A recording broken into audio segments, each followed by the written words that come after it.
Okay, we're live. Yeah, it's supposed to be Spiritual Sisters with Sass. I'll change that for next time and I'll get TikTok on the other... Oh, that was me. I thought that was Rafa listening to shit, but that was TikTok. Okay, go.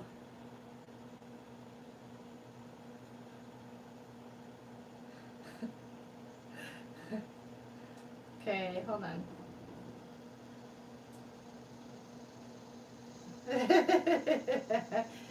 Okay. We are live on YouTube. We're live on TikTok.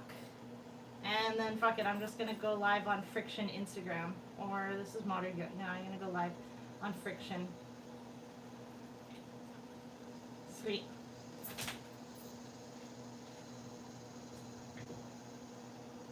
On TikTok? Yes.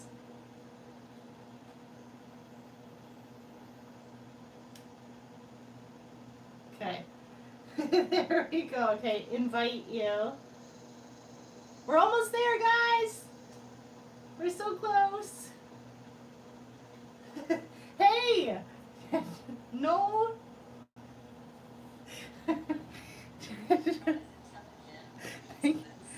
Oh my gosh, Verdi. Okay. All right.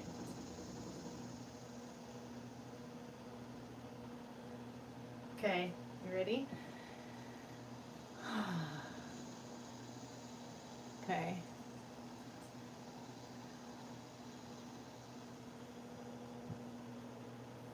All right, welcome. Welcome everyone. Thanks for joining us.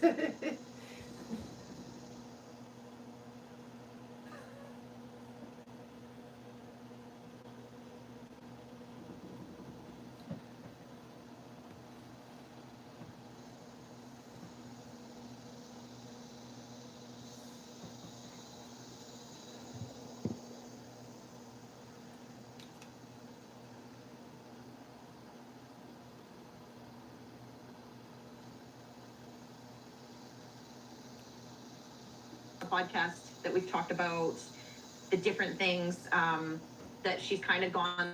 We did a coaching session, and basically she made an agreement with herself to work through some of her deepest traumas. And within that, she really softened for a period of time, which then led to her getting really hard because she exposed herself and opened herself up to basically the opportunity to be hurt, which she has not done since she was like a little kid. So I was the best friend that she basically was like, yo, I'm fucking over you and I don't want to talk to you anymore, which is what an accountability best friend is going to be like, or an accountability friend is going to be like. We had some challenging conversations, and today we're just going to kind of dig into what she's experienced and how she's moving through her shit, which is what I think we're going to call the podcast, moving through her shit. Okay. That is what we have to do. So I think we should start with Lindsay, her husband, her child, her oldest child, and I, and her, obviously. We had a 2.5-hour coaching session outside of her house. And it started with, she just wanted her husband to change everything, basically. And then we sat down and started talking about the things that he changed, and he sat there and opened himself up and said, okay, I'm willing to do this, this, and this, as per your request.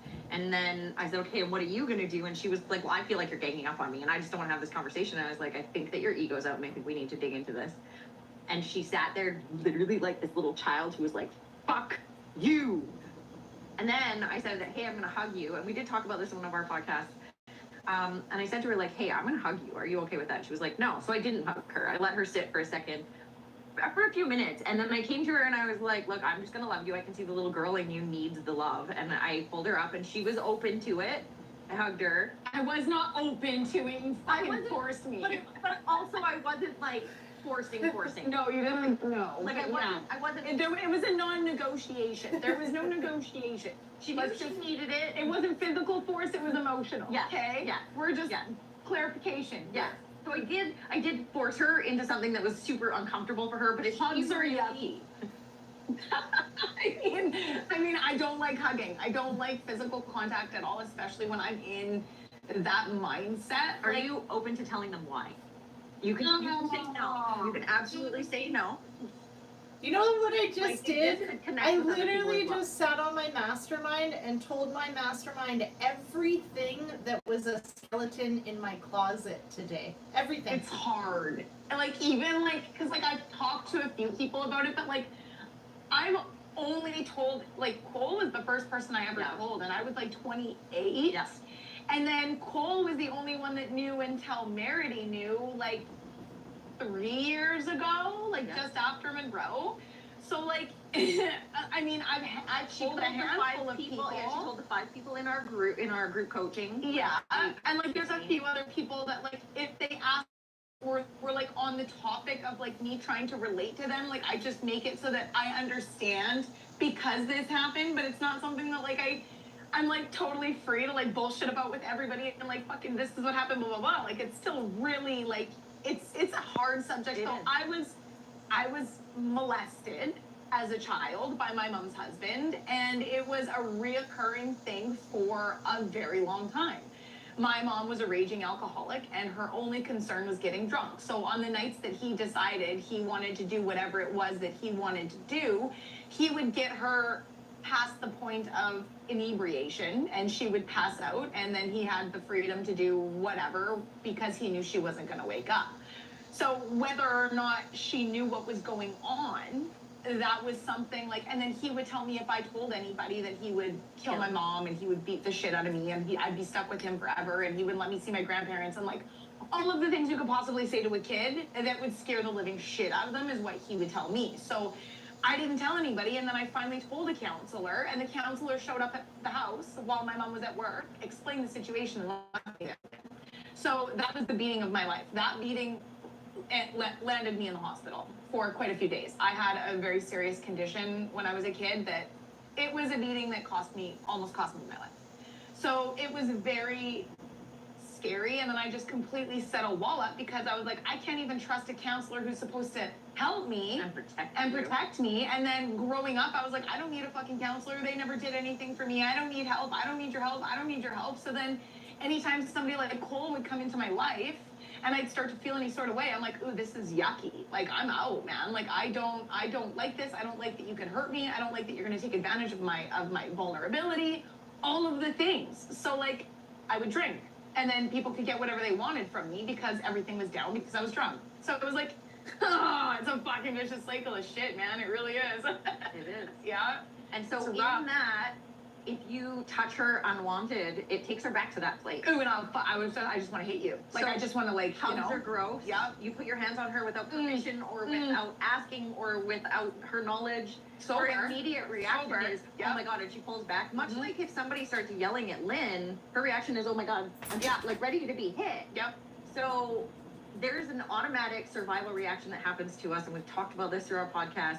And so when it came to me putting my hands on Lindsay, she was not comfortable. Now, I respected that she was not comfortable, but I also knew I could see where the push needed to come. So it wasn't like I was invading her in an inappropriate way. I was invading her in a discomfort kind of way.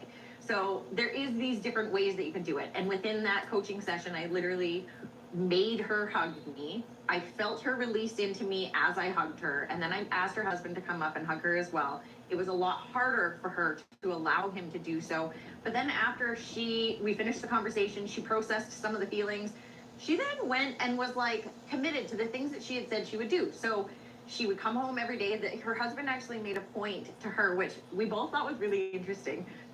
The point was, you pay more attention to the dog and tell him he's handsome more often than me. And I looked at him and I said, her dog can't hurt her. And he doesn't give a fuck what I look like, what I do, what I say, how I act. He's just there. And he can like her. So when she walks in the door, she's like, oh, my handsome boy. And her husband's like, hey, your handsome boy's over here. And so that was my mom, though. But then I realized my entire life, my mom chose her dog over me every single time. So I remember saying, I can't wait to grow up so I can sit in the front seat where Max is, or I can't wait until Max dies so you'll pay more attention to me, or like, and like that wasn't even a thought in my brain until like I sat and processed. So instead of drinking that feeling away or being like, whatever, your feelings don't matter, he's a fucking dog, blah, blah, blah, I sat in it and I was like, where does that come from? And then I realized my mom loved her dog way more. Like, he was number one. If the house was on fire, it was the dog first and then the kids. So like, just thinking about that, I was like, oh shit, like I'm being my mom. So now instead of being pissed off at him and being like, you're a fucking idiot, you don't know what you're talking about, I'm now like, Pyro, wait, hi babe, how are you? I love you. Now, and then I make a joke, can I give my dog some love now? Like, it's just a joke, but like in all technicalities, he fucking matters too. And like, it's to a point where I can hurt him just as much as he can hurt me now. Yeah. And in that, we sat and asked him, what do you need from her? And what does she need from you? And with that, and her agreeing to heal this trauma, she doesn't want to be touched, but she's open to being touched. So he tries to hug her and she shoves him off or just ignores him or whatever.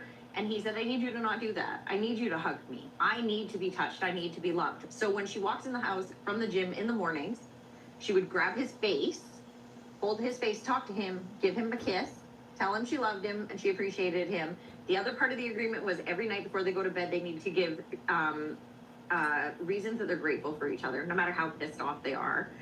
And he agreed that what he needed was that touch. She started doing that touch. That being said, if you're going to start working through your trauma and you start working on those things, guess what's going to surface? Everything was going so good for like 2 weeks. It was so dope.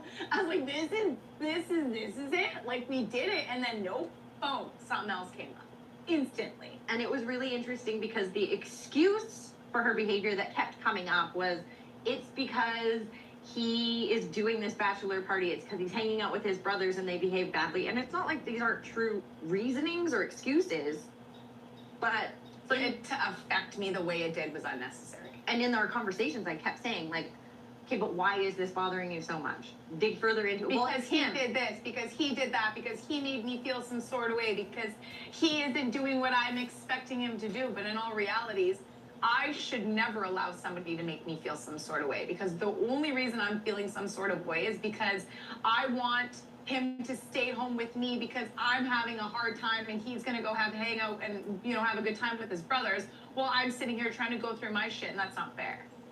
But why is it fair for me to make him hurt just because I'm hurting? And I was really good at doing that. I was really good at making somebody hurt because I'm hurting. Like, I'm hurting and it's your fault and you need to hurt too. Where Mary called me out on that like a year ago when I first started getting sober, and she's like, you make it so that I'm hurting because you're hurting. And I was like instantly offended. I'm like, fuck you, no I don't, that's not fair. Well, you made me feel like this, so you should feel that way. And she's like, but I didn't though. Like, I didn't make you feel any sort of way. What I said triggered something in you to make you feel some sort of way about yourself. And because you're feeling that way and I said it, you're projecting it onto me, which is like the most valid thing to think about in those moments. So this past week, I held a lot of things over his head that were unnecessary. So there were a few incidences in the past where he was incredibly irresponsible, and I'm treating it as though this happens all the time and he has no remorse and no blah, blah, blah, and like all of the things, when really we've already addressed that situation more than once, and bringing it up is like, the 4 Agreements, I read it this weekend. I've had this book for 2 years, sitting in my closet. Mayor's asked me if I've read it. Oh yeah, I read it. It was really good, blah, blah, blah. I never fucking read the book, okay? So I went out to my trailer this weekend and I was like, I need to bring a book with me, but it has to be a self-help book. So this was the book I grabbed. It was small, it was short, it was simple. I'm like, fuck it. I said I was gonna read a self-help book, so I'm just gonna read this one. And this book literally changed my life. So in the first 4 pages, it said, we are the only creatures on earth to relive the same mistake once. Twice. And I'm like, fuck. So I'm literally making him relive this situation over and over again. every single time I'm pissed off at him, or every time my expectation of him wasn't met, when really my expectations of him are my fucking problem, not his. So it was just a lot to like process over the weekend, and literally to sit there and be like, it's all you. It's all you, Lindsay. Like, you are the only fucking reason that you are feeling this way right now, but you're blaming it on the man that you know is never going to leave. So you're just abusing him as an empathetic person, as a man of his word, as a man who will never back down from anything, especially his family. And I am telling him, if we can't change this, I'm leaving. If we can't do this, I'm leaving. I'm leaving. I'm not doing this anymore. I'm out. I'm done. I'm done. But if he left me, he would fucking kill me. So I'm literally like, you're just, and I did a tarot reading twice that week. And both times was the Queen of Swords reversed. And she's basically calling me a deceitful bitch. Both times. And I'm like, fuck. Like, how many more, Ways do or you advice, hear how much to- more do I need to hear it when my tarot deck is literally like, you've already asked me this question, you stupid bitch. Like, I am now telling you that you're not listening. And so it's a lot to blame yourself. It's a lot to not point fingers at people who make you feel a certain way, man. Especially the ones you know will take it. And I'm taking advantage of his kindness, and that's not fair. Yeah. So there was a lot of shit for her to move through. Mm-hmm. And within that, so another piece of what has been happening here Well, is Lindsay. can I stop before? Okay. Because what I literally have been supporting people with this exact same. What I heard you is like, you're almost being mean to yourself. I know it's dramatic and like all the things, but you're being mean to yourself in the fact that God is actually, or the universe is actually sending you reminders on a regular to keep you present. Right? I went on this thing in India, and we went to this thing called the Govardhan Eco Village, and we're walking around, and there's these like monuments all over the place to Krishna. Right? That's like Hare Krishna. And Krishna's God. And so we're going around, and this guy's like telling us, and he's so excited. He's so in love with God, with Krishna. And he's telling us these stories. And like one of the stories is that like Krishna's a baby, and he cries, and he opens his mouth, and his mother sees the universe in his mouth, and she realizes in that moment that she's the mother of God. But then there's another story, and like Krishna's a little brat, and he's like stealing the clothes from the saris from all the girls so that they're naked so he can see them. And I'm like, I don't get it. And then he's fighting a devil, and everybody's like, or a demon, and everybody's like, oh my God, thank you, Krishna, you're God. And then they're like, and then they're back to work, and he's like a cowboy leading the cows around. So I don't get it. So I'm like, okay, I need to understand something. Why is it that like everybody realizes Krishna's God, but then they forget and he's just a little brat again? Like, I don't get it. How is this like realization of God and then losing of God? And he says, well, these are called Laylas, and they're little plays. And these happen in life all the time. And the veil, so we call it Maya in yoga, the veil goes up and the veil comes down. And so we remember, like, oh my God, we're God, this is amazing, we're so perfect, everything's great, look at me, blah, blah, blah. And then we forget, oh yeah, I'm a piece of shit, look at how stupid I am, blah, blah, blah. And then it comes back up, oh yeah, that's right, I'm part of God. And it happens in life. I was like, oh shit, that's huge. So instead of like seeing like, how many times do I need to be reminded, it's like, you know what, thank God you've got my back. And are constantly reminding me that I am like a conscious being that kind of fell back into ego a little bit. Just throwing that out there because I hear it a lot lately, and it's like, actually, that's God having my back instead of me being a dumbass that needs to be reminded, because that's the human experience, is misidentifying as your dumbass ego that's actually is your friend and trying to help you out a little bit. Yeah. Well, and like, I don't tarot every day. Like, it's not something that I feel needs to be a part of my daily. Like, I love it, and sometimes I do, but the universe tells me when I need to connect spiritually with Iris, who's my tarot deck. And in that entire week, the universe was like, okay, if you're not gonna fucking be aware for the rest of this fucking moment, then we're gonna tell you this is what needs to happen. And it was like she was like almost placed everywhere that I needed to see her, which is wild because I usually only have her in one spot. But like she was on the stairs, and then she was in my computer bag, and then she was by my bed, and I was just like, what the fuck? Like, not that she's moving around by herself, but like I'm taking her and moving her from place to place in the house to clean, when really the universe is like, no, you need to really listen, because everything that I'm telling you to do throughout the month, you're neglecting because other things are more important. But really, are they? Because now I just ended up down a massive hole of destruction. But I also realized in this massive hole of destruction that my biggest growth is coming out of ego. So instead of being, feeling terrible for what I did and guilting myself for how I acted, because I acted incredibly irrationally. I will admit it was fucking ruthless. But if I wouldn't have acted that way, I wouldn't feel the way I do towards my husband, towards my kids, towards myself. Like, being impeccable with my word is like one of the number one priorities in my life now. And like, not taking things personally and not making assumptions and just doing my best, not doing more than I can, not doing less than I can, just waking up and being grateful and doing the best that I can today. And that's all that fucking matters, right? Like, I'm so tired of this vicious circle of threatening my husband, or the vicious circle of saying I'm gonna do something and never falling. Like, Spartan was the first thing I ever did for myself in 34 fucking years. And I completed it, not even completed it. Like, I fucking placed 12 in my fucking, it was wild. Shit out of herself, man. 3 months, 4 months, committed to something, and usually as that commitment would show up, Lindsay would bail. I would make an excuse, or I'm not feeling good, or, my kids need me for this, or whatever. And like, I got to the point where I literally told Merity and my husband to fuck themselves. I was like, I don't fucking care about you guys. You can come or you can't, and I don't care. And then I got all fucking ego with Merity, and that's where it started, was the day before my fucking race. But I also realized that I am incredibly scared of the unknown, and it makes me hella anxious. I didn't know what I was coming into. I didn't know if I was gonna fail. I didn't know what to expect. Like, none of it. You went into an a-hole. I did.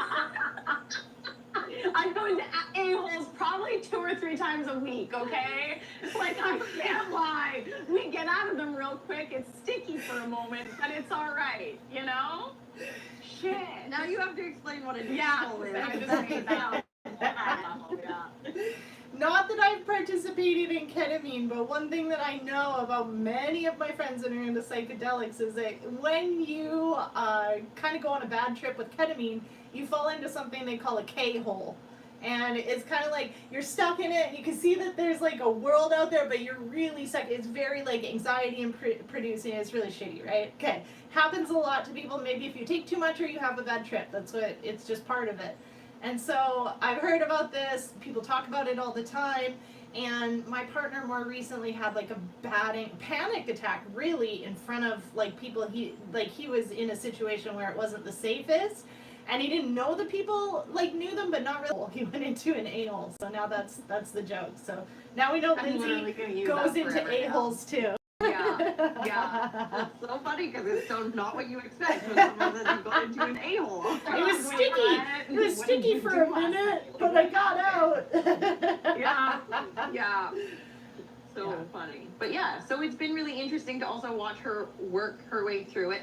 We're incredibly connected, much like my sister and I, and so I've been getting this energy of like, okay, Merity, fuck off now. I just need a break. Like, just give me a break. But like, I stopped answering her texts, and like, I was just like avoiding coming over and responding with, I don't want to talk about it right now. I'm just like, can you shut the fuck up, please? And I'm trying to be so nice about it because I know that like it's so beneficial, and like I need her, and like all of the things she's telling me are right. But like in the moment, I'm like, can you just shut the fuck up? Like, I'm so sick and tired of hearing what I'm doing wrong. But that's where ego, and then most people stay there. Yeah. And then they stay in that victim, like, oh, poor me, nobody fucking cares about me, nobody. And I was in victim forever. Like, I was in victim for a solid 20 years. Yeah. 30. Right, I guess. Yeah, I guess 30 years. But like, when I became mindful, like, I've been in victim since I can remember, just since I can remember. And like the biggest thing that I took away from this is I've only been sober for just over a year, and I've only been working truly on myself for just over a year. And since I've been, because I do consider myself a more spiritual than most people and more aware than most people, I'm helping my husband now grow, and I'm expecting all of this growth in 6 months from him. And I'm just a year and a half, and I'm 10 times more spiritual than he is. And I'm looking at him like, why aren't you changing? Why aren't you doing the things? Why aren't you doing this? And he's like, what the fuck do you mean, dude? Like, I have done absolutely everything that you've asked me to do in regards to helping you change me when it comes to being mindful of the people I'm surrounding myself with, my family, and the way people treat me, and all of these things. And he's doing what, like, he even said, he's like, I'm fucking working on myself, and you're literally just adding more shit onto the pile. Like, I'm like, oh, fuck. Like, oh, damn it. Like, it literally circled back to my expectations. And the fact that he's just fucking trying, and he's standing by me, letting me flip my shit, and then being like, I understand. Like, it's just, it feels shitty to treat people shitty when you come out of ego. But it also, like, teaches such valuable lessons if you let it. Yes. And that's where being sober is so fucking important. Because if I wasn't sober, I would be living with my dog in a fucking trailer park by myself, working a shitty 9-to-5 job and feeling sorry for myself. Yeah. And I would like, Lynn, you said to me in one of our other podcasts when we were talking about kind of her expectations of her husband, tell us what you told me about that. Right, Dig so into that one a little bit. this is what I've been sharing with my clients. I just say my sister has a best friend, and my sister was sharing the other day, and You're inspiration. Like, I think I should take that as a compliment, right? Like, my fucked up ways your inspiration me. No, if you're feeling horny, don't you worry. inspiration. I Yeah. share a fuck ton of my own fucking asshole moves. Yeah, I know. I love it. I'm actually flattered. Right? You're a teaching point. There's probably some people watching this that are like, that's who she was talking about. So I spent a lot of time talking about, first and foremost, on the side note, one time I was in a fight with Rafa, and I said, listen, this is not conscious communication. And he was like, I don't even know what that fucking means. He's like, can't talk to you without saying mean shit, so leave me the fuck alone, please. Like, I don't want to say mean things. He's like, I really want to try, but I don't even know half the fucking things that you're saying right now. And I'm like, okay, fair. Like, this is years. Okay, I get it. So, yeah, I talk to a lot of people about boundaries and agreements. And as a people pleaser, as a previous people pleaser, one of the things that I know is like, okay, I please, and then I lose my fucking shit, and that's it, and you're cut out, and we're done. I've had it, right? I'll explode, and there's my boundary. And that is not really helpful as a boundary, because then someone's like, what? So I said, my sister has a best friend. She's been sober about a year now, and she's put a boundary up. You have to be sober. Like, that's it. And I'm like, we cannot put up boundaries unless we make agreements first. And so part of that is, I know that you met Cole, you yourself drank. I don't think Cole drinks a lot in general. Correct? Okay. So then I'm just like, when he does, he makes very ridiculous decisions, as everybody. Fair. Like, he's better than I am when I'm drunk. Let's just fucking say that, okay? Like, it's not even when he drinks, it's who he's with. So when he drinks with certain people, he makes very irresponsible decisions. right. And that's what it is. But He allows the other people's influences much stronger when he's drinking. Yes. Right. But that doesn't mean that, he's a bad person, or that he's a bad husband, father, friend, and nothing. Like, it's just, that's me having an issue with alcohol in general. Right. Like, he made one mistake, which could have been a massive mistake. Yeah. Like, do not get me wrong, I'm still real fucking pissed about it. But it doesn't give me an excuse to keep making him relive that moment when he's already feeling some sort of way about it. And I know that. If he didn't give a fuck and he was still drinking and partying every weekend, blah, blah, blah, it'd be a different story. Yeah. So I asked him, and I set a boundary, listen, right now at this moment in my journey, I would really appreciate it if you wouldn't drink. Like, can you not drink? And initially he said no. I can't see myself not drinking because it's not an addiction for me. And I'm like, and I understand that. But there's also, like, if I can put it into perspective for you to understand, there's a lot of things that I have done for your family that I don't understand, that have put me in a very, very uncomfortable situation and put me in a situation to go against what I believe in to make you feel more comfortable in the situation. So I am asking you to do the same thing now. It might not be forever, but just for right now, I need the support because it's almost like I have PTSD from the incident, but like in a way it's like it isn't right for me to not ask him, but I'm asking you right now. Like, this is what my boundary is, and I want to live my life with somebody who's okay with being sober. And then, like, once I explained it to him, and, like, instead of freaking out and fucking getting mad at him for not doing it or, you know, for saying, I don't think I can ever drink and flipping out, I was just like, let me try and put it into a perspective that you understand, because he doesn't understand addiction. He's not an alcoholic. He doesn't need to drink when he goes places. So he doesn't understand the concept of me having such a hard time with it. So then when I talked to him, he actually said, you know what, now that I think about it, I don't need to drink anywhere I go. So instead of me freaking out and, you know, my ego coming out, now he's just like, shut the fuck up. Like, just shut up. I tried to, like, explain it in a way that made sense to him, and he's like, I don't want to go into details because it's family, you know, personal shit, but, like, there is a lot of things that I have done for him, which is what you're supposed to do in a relationship, like, don't get me wrong, but I don't understand why I'm doing it, but I'm doing it because you're asking me to. Because sometimes it's a give or take in a relationship. And we have to remember that. Like, even when we're in ego, I'm not fucking right. You're not right. He's not right. She's not right. We all have our own belief system and our own opinions. But when it comes to certain things, you have to budge a little bit. And, like, me being an asshole to him, knowing he's never gonna leave me, isn't fucking fair, dude. Like, that sucks. It sucks. Yeah.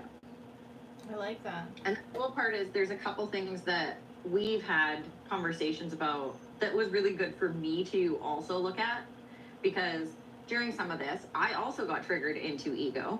Called my sister and was like, okay, so am I coming from ego? And she's like, if you're not coming from love, you're coming from ego. And I was like, fuck you. Yeah. You're right, bitch. So Lindsay and I literally had a conversation where we are both, are you coming from love? Because if you're not, then you're clearly in ego. And then my coach literally, like, this is one of the things he's been digging into so strongly is, if you're not coming from love, then it's ego. And if you're not coming from love, then you're not in flow. And if you're not in flow, you're not going to get the things you want.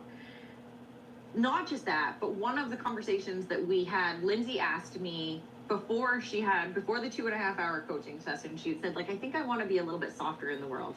And so then the universe literally was like, okay, let's give you an opportunity for that. It's fucking awful. And she didn't like it. And then I sat with her while she was experiencing all these things, and I was like, hey, so, like, you're really hard right now, and probably the hardest I've almost ever seen her. Oh, that and pissed me off. she was super pissed at me and was like, well, I'm allowed, and I disagree with you and all these things. And I was like, okay, well, I'm not going to argue with you. I literally just wanted her to leave my house. Like, I was like, I'm fucking ready for you to not be here anymore. Literally. Like, I just don't want to even look at your face. Yeah. Like, I saw her on Facebook. I'm like, fuck you. Oh my god, these So guys, mad. when they're fucking, like, just talking, I'm like, oh. Because they're, like, And I know yelling that at she each literally other. just had this, like, fuck you. Literally, Yeah. So repulsed and annoyed by me. And I was like, well. And then we had a conversation. I went up to, she was doing, like, a reflective weekend away. And so I decided I was going to go up and see her, and she wasn't expecting it. And so I went up there, and we had a couple of really hard conversations, and it kind of hit me of this, like, what if you ask yourself in the morning and at night, did I show up today in a way that I would want my kids to see me? Because do you want your kids to be hard the way that you're being hard? And she was like, no. No, I was like, it sucks. And I said, so how do you want your kids to show up? Because your kids are going to show up. You're leading by example. So what do you want to show them? So have a reminder at the end of the day and at the beginning of the day. Did you show up so far as I haven't the done person? that yet, but I forgot about that. But yeah, And just because that makes us come back to, like, who do I want to be? I said, I'm going to say just over a year ago, probably 18 months ago, I went to our shaman and I said, I want to be softer. I don't like that I'm so aggressive. I like that I'm assertive. I don't like that I'm aggressive, that I'm like this fighter. And she was like, okay. And one of the ways I'm going to encourage you to do that is to ask your spirit guides to help you. So every day I have an affirmation in the morning that says, I welcome my spirit guides on today's journey to help guide and support me and to help make me answer the question, what would love do? Easier. And she told me to do the same thing. And if I don't invite my spirit guides and my ancestors to guide me through that day, the day is so different. And like, I have a reminder every morning at 4 o'clock. So at 4 o'clock in the morning, I am just getting up and I'm getting my gym clothes on and I'm getting ready to go. And it comes up in my reminders. And that's like one of the, like, my notifications are going off at 4 in the fucking morning. Nobody loves me that much. Okay? Like, let's be real. She doesn't even get up at that time. And she loves me lots. So I know that when that notification goes off, I look and it just says spirit guides. And instantly in that moment, I invite my spirit guides. And then sometimes when I get into my truck for whatever reason, I invite them again. Because some days I do, some days I don't. But there's just those days where I'm just in who I have become, and we're a year next month of doing this. Really? Yeah. Wild. Isn't that crazy? Crazy, dude. That's nuts. It's the 1 year anniversary coming up. And I've only been on here twice. I love that for me. So rude. But in that, the difference in who I am and how I deal with things and how I move through things and my softness, I'm seeing a difference even in my own children. And my children are not kids. They're 21 and 22. So for my kids to be able to see that I'm able to soften, my son is so me when I was hard. And he is softening and he's like even his girlfriend's like noticing it, and it's really cute to watch them because she literally like forces him, like she like climbs on him and like is like kissing him from on top and like just the annoying but exactly what you need. And he's softening into all of these things. And my daughter and I haven't had a fight since last September. Like not a single fight and we, once a year would have like our explosive blow ups. We don't. We have conscious conversations now. Can I say something about that? The sutras, which is like some of the limbs of yoga. The sutras, one of the very first limb of yoga is yama, and the very first yama is ahimsa, which is nonviolence. And it literally says in there that when one is steeped in ahimsa, that everyone around them is peaceful. So it doesn't mean that that person becomes peaceful, but when they're around you, they're peaceful. And it starts with ahimsa internally, so not being violent to self. And then that spreads. So I just want to say that's like, this is the book, honestly, this is like the Bible of yoga, and it tells you all the things on how to like be happy in life. And it starts with that. I find it so interesting too because it's literally playing into all the things. Like, if you're like, for me, like I've worked through, loving myself, first of all, and being more kind to myself. And then that projects, this is the butterfly effect that people talk about. Yeah. So if you have, for example, you go through the easiest example I can think of, you go through the Tim Hortons drive-thru and you say, you know what, I'm going to pay for the person behind me, and you pay for them, and then they pull up and get their thing. Maybe they're having a shitty day. Now you've just made them feel so good. And then all of a sudden, they're going to pass that on because they went from having a shitty day, which would also have a ripple effect, to having a wonderful day, and now they want to pass that kindness on to somebody else. So in the same way, your own personal growth is going to have an effect on the people around you. Totally. Like, I can assure you, when I am being some sort of way, I have 3 kids. I have a 5-year-old, a 3-year-old, and a 16-year-old. So I have every different age almost you can imagine, okay? So like, when I am feeling a certain way, or I'm not loving myself, or I'm not giving myself, when I'm not respecting my own time, everybody else suffers, man. Like, my kids are, I don't care. My kids are assholes when I'm an asshole. And they're human. That's their job. It's their job to be an asshole, but it's also my job to teach them how to navigate through being an asshole. Do you know what just hit me is, as she says that, like, my kids are assholes when I'm being an asshole, this goes back to that whole thing of everything around you is a fucking reflection of you. Your environment, man. It's your mirror. 1000%. Showing you how you're showing up in the world. Sari was our biggest mirror for Dude. the longest Dude. time. And people would Dude. say that to me. Any spiritual teacher would be like, she's a mirror for all of you. Yeah. She'd And that was literally a tell hard one for me, to move you through. are the worst mom. You don't have any food in the house. And that was so untrue, but I didn't have like macaroni and cheese.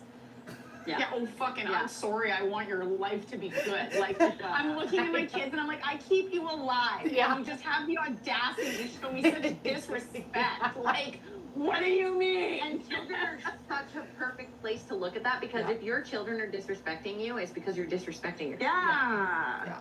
So if you're showing up in a way that disrespects yourself, your kids are learning by example. So they're just treating you the way you treat yourself. Yeah. Well, because I they don't like don't the way talk you treat shit me. to themselves. They don't look in the mirror like, ew, Harlow, you're ugly. Harlow's like, I am so pretty. And I'm like, yeah, you are.